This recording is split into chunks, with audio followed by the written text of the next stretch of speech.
I used to go to the bank in Regent Street, Barclays, and I saw this guy in a shop.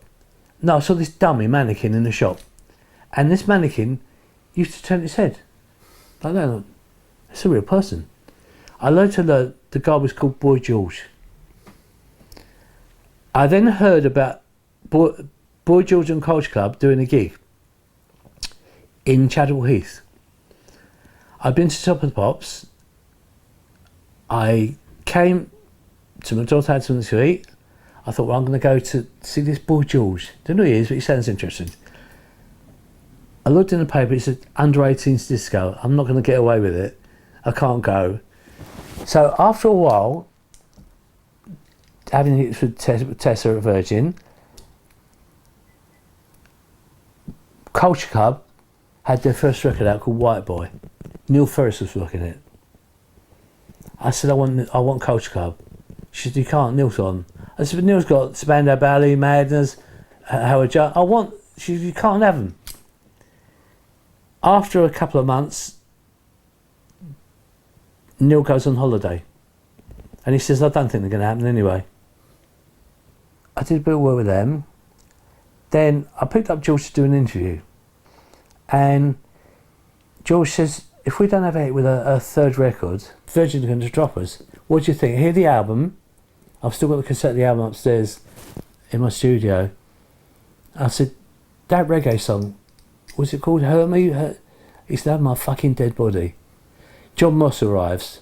Now, John had a scar from here to here like this. I thought John had been in a knife fight. It turned out he'd been in a car crash. And I'd actually worked with John and didn't know when he was in a band called The Edge on Albion. John said, look, Howard seems to know what he's doing. Listen to Howard. So I had a meeting with Simon Draper and Tessa Watts at Virgin, and George, and Tony Gordon was the manager. And George is going, I've got to go for a fit, I've got to go. And Tony Gordon said, shut the fuck up, listen to Howard. Simon Draper said, do you think we'll have it? I said, look, take about 20 seconds of the bass line, because it's too long. And if anyone want an excuse, they will not play it. So we edited the bass line. Mikey was not happy. The record came out, and Dave Tate was doing the breakfast show. He said, I can't play this guy's a transvestite. Kathy Gilby at Superstore or Swap Shop said, I can't use this guy. He's a transvestite. Somebody at Newsbeat said, I can't use this guy. He's not a transvestite. He's homosexual. There's a difference. There was a guy at Radio 2 who was doing David Hammond's Radio 2 show, Jeff somebody or other, and he said, I'm going to make this a record of the week. And I went, you're joking, fantastic. I had a phone in my car at the time. I'm driving home on Friday night. I phoned George. I said, George, I've got your record of the week on Radio 2. You fucking cunt. I said, what do you mean? You should have just fucked our career up. That week, Shakin' Stevens didn't do Top of the Pops. And because Freya Miller wanted them to show the video.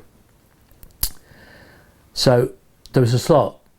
Tessa got Top of the Pops for Culture Club.